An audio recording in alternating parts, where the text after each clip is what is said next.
ঈদের তৃতীয় দিন সকাল থেকে রাত পর্যন্ত ঈদ আনন্দ ভাগাভাগি করতে রাজধানীর বিভিন্ন বিনোদন কেন্দ্রে ভিড় করেছেন দর্শনার্থীরা।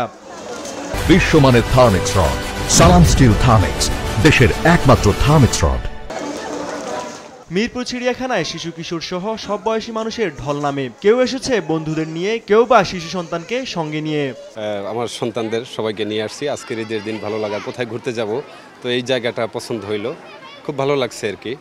মোটামুটি ভালো দেখতেছে। এখানে জায়গাগুলো অনেক সুন্দর। এখানে যে বাংলাদেশের প্রাণীগুলো আমরা সবই দেখতে পারি। এখানে রয়্যাল বেঙ্গল টাইগার রয়েছে। মোটামুটি জায়গাটা অনেক সুন্দর। শিশুরা খুশি বাঘ, সিংহ, হরিণ দেখে।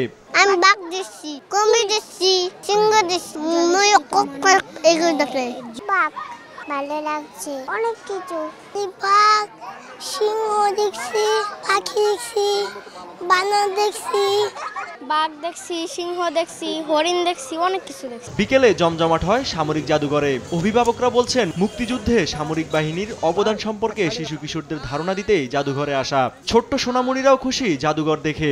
52 থেকে শুরু করে 71 পর্যন্ত এবং বর্তমানে বিভিন্ন ইউএনও মিশনেও যে বাংলাদেশের অবদান, বাংলাদেশ সশস্ত্র বাহিনীর অবদান সবকিছুই এখানে তুলে ধরা হয়েছে।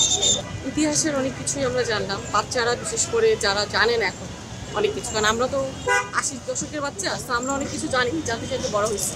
স্বাধীনতার যৌথ বাহিনীর কাছে আত্মসমর্পণ সব বিস্তারিত তুলে ধরা হয়েছে। অনেক কিছুই দেখলাম, যোদ্ধারা কিভাবে যুদ্ধ করেছে এটাও দেখেছি।